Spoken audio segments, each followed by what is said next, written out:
রণজয় বিষ্ণু আর শ্যামপ্তি মুডলির রিসেপশনে চাঁদের হাট, আর সেই ভিড়েই নজর কাড়লেন কুসুম সিরিয়ালের মিষ্টি নায়িকা তনিষ্কা তিওয়ারি।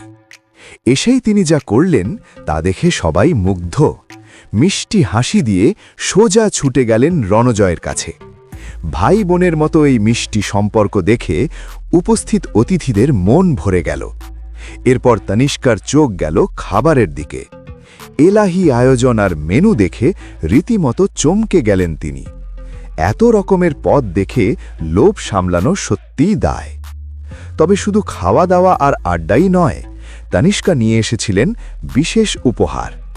দাদাকে অর্থাৎ রণজয়কে তিনি দিলেন একটি দারুণ ডিজাইনার পাঞ্জাবি, আর নতুন বৌদি শ্যামপ্তির জন্য আনলেন এক বিশাল মেকআপ সেট।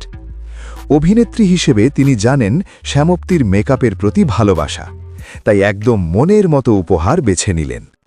রণজয় আর শ্যামপ্তিও তনিষ্কার কাছ থেকে এমন উপহার পেয়ে ভীষণ খুশি। কুসুমের নায়িকার এই মিষ্টি ব্যবহার আর তার দেওয়া উপহার আপনাদের কেমন লাগলো কমেন্ট করে অবশ্যই জানাবেন।